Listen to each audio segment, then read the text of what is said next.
1987, private investigator Daniel Morgan is found dead with an axe buried in his head. Nearly 25 years later, Daniel's brother Alistair shows us the spot where it happened, the most notorious unsolved murder case of the British Metropolitan Police. But this cold case may be key to unraveling Britain's phone hacking scandal. To me, this is the darkest corner of the cupboard, if you like.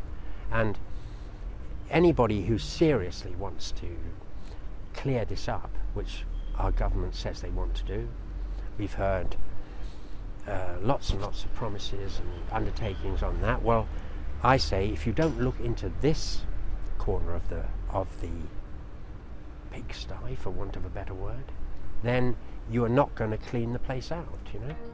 The main suspect in the murder was this man, Jonathan Rees, Daniel's business partner, private investigator for, among others, the News of the World. One of his contacts at the paper, Alex Marunchak, then deputy editor.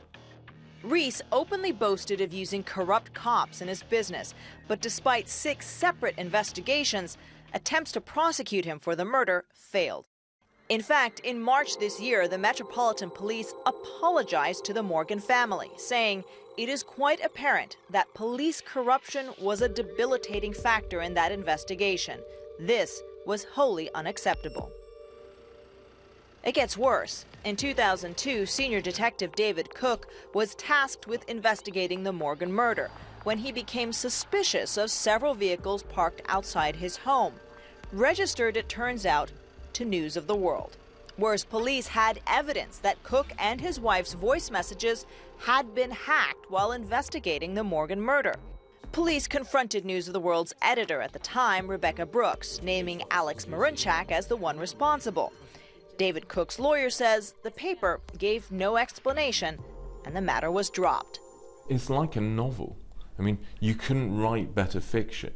That you have a large corporation in charge of media and the largest police force in England seemingly working alongside to stop the investigation of a murder or to affect the investigation of a murder.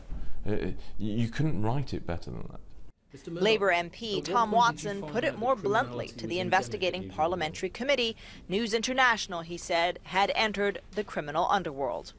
There are a lot of allegations around the original inquiries involving the Danny Morgan murder, not least that key officials leading the inquiry were pursued by covert surveillance by News of the World, and some of the private investigators they used were also in some way related to the Morgan murder inquiry originally. So there's a murky story out there that's yet to be told, and I think that's why it really needs a judge to pick up the evidence file and find out just what the hell went on all those years ago. We asked Jonathan Rees, Alex Marunchak and Rebecca Brooks to explain what happened so many years ago. None of them responded to our requests. The darkest corner of the phone hacking scandal remains a mystery.